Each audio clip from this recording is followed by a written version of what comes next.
ये हमारा अध्यात्म का अनुभव की बात है। नहीं तो क्या कर दिया जाए जिससे आप बच सकते हो? सोचो आपको क्या मिल जाए? एक ऐसा शब्द बोल दो जिससे आप निर्भय, निश्चिंत और निःशोक हो सकते हैं। एक बोलो कि ये मिल जाए तो मैं बिल्कुल निश्चिंत हो जाऊंगा और आज से कोई कामना नहीं करूंगा। बोलो, कोई एक बात बोलो। नहीं बोल सकते। आज हमारे बच्चों में बहुत जल्दी इतना सोचने की क्षमता आ गई है कि अब तो यार जीवन किस काम का। कहीं कोई ब्लैकमेल कर रहा तो जीवन, अरे हमें लड़ना है। तो ये जो बच्चा बोल रहा है कि हम भयभीत हो जाते हैं, हम शोकित हो जाते हैं, हम आगे, ये नकारात्मक सोच ही तो है। क्यों है? क्योंकि आधार नहीं है। आधार हो तो फौरन उसकी काट है। भगवान है ना, प्रभु है ना, ऐसा कैसे हो सकता है? हम उनका भजन करते हैं, हम उनके आश्रित हैं, ऐसा कैसे हो सकता है? महाराज जी, ये तो सोच रख लिया और इससे हम पार भी हो गए। महाराज जी, फिर जब असफल हो जाएं उसके बाद हमारा क्या मान्यता रहनी चाहिए? सही बात पूछो तो जब आप ऐसा करोगे तो असफलता में सफलता का ही आनंद अनुभव में आएगा। सकारात्मक सोच ही जीवन का सुख है। नहीं तो दुख और सुख और जय और पराजय ये टिकाऊ नहीं है। जैसे दिन टिकाऊ नहीं है, ऐसे रात टिकाऊ नहीं, ऐसे सुख टिकाऊ नहीं है, ऐसे दुख टिकाऊ नहीं। कोई सदैव विजयी नहीं रहता, कोई सदैव हारता नहीं, कोई सदैव सुखी नहीं रहता, कोई सदैव दुखी नहीं रहता। ये क्रम चलता रहता है। दुख के अवसर पर हमें हमारे विचार बचाते हैं हमको। अभी हम अपने विचार में अपने को बीमार मान ले तो हम कल से आने लायक नहीं रहेंगे। ध्यान रखना, हम आज अब भी नहीं मानते कि हम बीमार हैं। तो हमारी निगेटिव सोच जो है ये बिना भजन के नहीं जाएगी। और अगर ये बनी रही तो अरबों रुपया हो, खूब बड़ा पद हो, पति, व्यवस्था, पत्नी, सब कुछ हो, लेकिन नकारात्मक सोच तुम्हें चैन से नहीं रहने देगी। पक्की बात मान लीजिए। इसको सुधारना है तो सत्य पे आइए, धर्माचरण कीजिए, पवित्र चरित्र रखिए और नाम जप कीजिए। आपकी सोच बदल जाएगी। देखो, आपकी सोच अच्छी है तो आप थोड़ा कम पैसे वाले भी है ना, गरीब भी हैं, तो मस्त रहेंगे।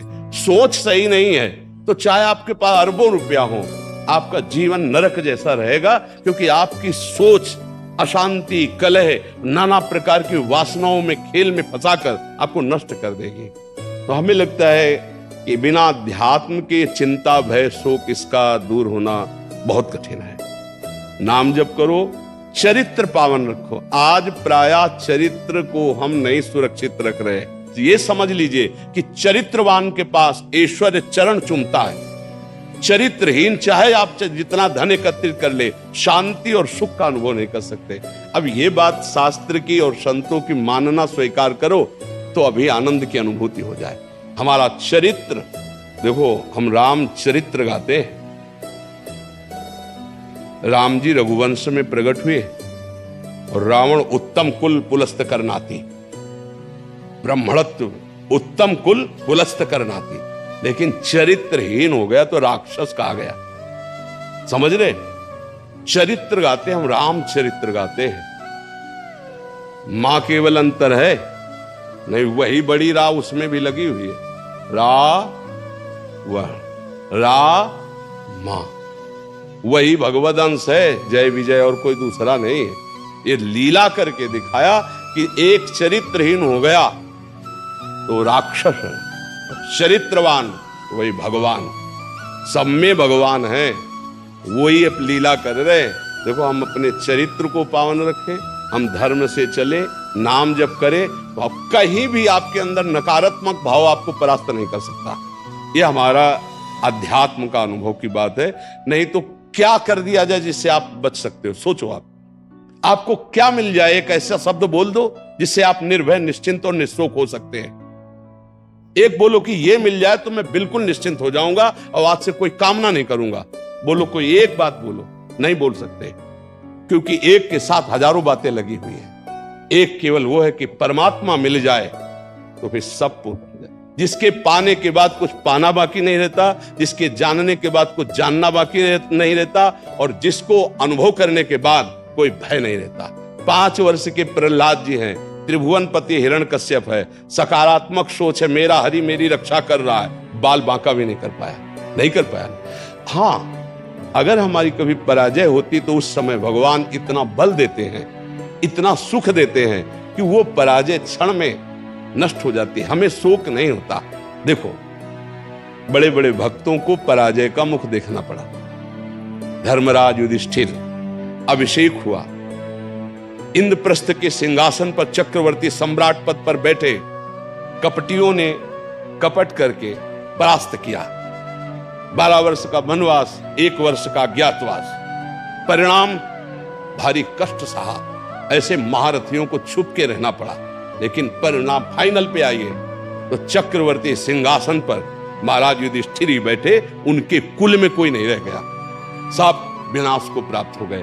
तो हमें लगता है धर्माचरण, भगवद आश्रय, पराजय कभी होती भी है तो वो विजय की ही आशा पुष्ट करती है, और भगवान इतना बल देते हैं कि पराजय उसे दुख नहीं दे पाती है। इसलिए हमें नाम जप करना चाहिए, भगवद आश्रित होकर के अध्यात्म को समझना चाहिए। आज हमारे नवीन बच्चे अध्यात्म को नहीं समझ रहे, तो बड़ी आचरण में बड़ी अपवित्रता आ चुकी है। आप देख लीजिए कैसे कैसे गंदे अपने जीवन को इन अवगुणों से युक्त कर लिया गया, व्यसन, व्यभिचार। अब ये अध्यात्म का ज्ञान ना होने के कारण अपना नाश कर रहा है। तो चरित्रहीनता, गुणहीनता और नकारात्मक सोचे, अगर इनको हमें ठीक करना है तो हमें बहुत सावधान रहना, हमें अपने चरित्र को बचाना है। आज हमारे बच्चों में चरित्र सुरक्षित नहीं रह पा रहा है। आज बच्चों का जीवन बड़ा संकटपूर्ण जा रहा है। बात पक्की समझना, हमको जब ऐसी बात आती है तो हम दुखी होकर के बोलने लगते हैं कि आज हमारे राष्ट्र का जो ये नवीन भविष्य है, ये संकटपूर्ण परिस्थिति में जा रहा है। गर्लफ्रेंड, ये बॉयफ्रेंड, ये व्यसन, ये इनको चैन से नहीं रहने देंगे। नवीन अवस्था के बच्चे हैं, जब गंदे आचरणों में फंस जाते हैं, अब उनको ब्लैकमेल किया जाता है। वो अपने माँ बाप से बता नहीं सकते कि दूसरे से कहने घुटते रहते हैं, और अगर ज्यादा घुटन आ गए तो अपने आप को। तो इसलिए हमें लगता है अध्यात्म को समझा जाए और नाम जप करते हुए चरित्र पावन रखा जाए। आपका इसमें कोई संशय? हाँ, आप अच्छे आचरण वाले बने, खूब नाम जप करें और धैर्यपूर्वक विश्वास रखें कि भगवान मेरे साथ हैं। अगर कभी ऐसी हार या पराजय या दुख आता है तो हम उसको सहने के लिए धैर्यवान रहें। हम उसमें इतना निगेटिव न सोच जाए कि हमारा जीवन से ही निराशा हो जाए। आज हमारे बच्चों में बहुत जल्दी इतना सोचने की क्षमता आ गई है कि अब तो यार जीवन किस काम का। कहीं कोई ब्लैकमेल कर रहा तो जीवन, अरे हमें लड़ना है। हम कल भी कह रहे थे कि बच्चों को चाहिए माता पिता से दोस्त जैसा व्यवहार करें, और माता पिता को चाहिए कि बच्चों से दोस्त जैसा व्यवहार करें। दोनों आमने सामने बैठकर उनके हृदय की बात को जानें और उनको दोस्ती की तरह सपोर्ट करें, तो आगे बढ़ सकते हैं, वो दलदल में फंसे हुए निकल सकते हैं। नहीं तो कई ऐसे गंदे बच्चे होते हैं जो अच्छे बच्चों को अपने विषय जाल में फंसा करके उनके जीवन को बर्बाद करते हैं। बकाया नकारात्मक सोच के लिए नाम जप बहुत जरूरी है। चाहे आप स्त्री हो, चाहे पुरुष हो, चाहे गृहस्थ हो, चाहे विरक्त हो, जब तक नाम जप नहीं करोगे, आचरण पवित्र नहीं रखोगे, तो वास्तविक सुख का अनुभव नहीं होगा। नाम जप बहुत आवश्यक, इसलिए हम सबसे प्रार्थना करते हैं नाम जप करो, शराब मत पियो, मांस मत खाओ, पराई माता बहनों की तरफ गंदी दृष्टि से मत देखो, गंदे आचरण मत करो। ये मनुष्य जीवन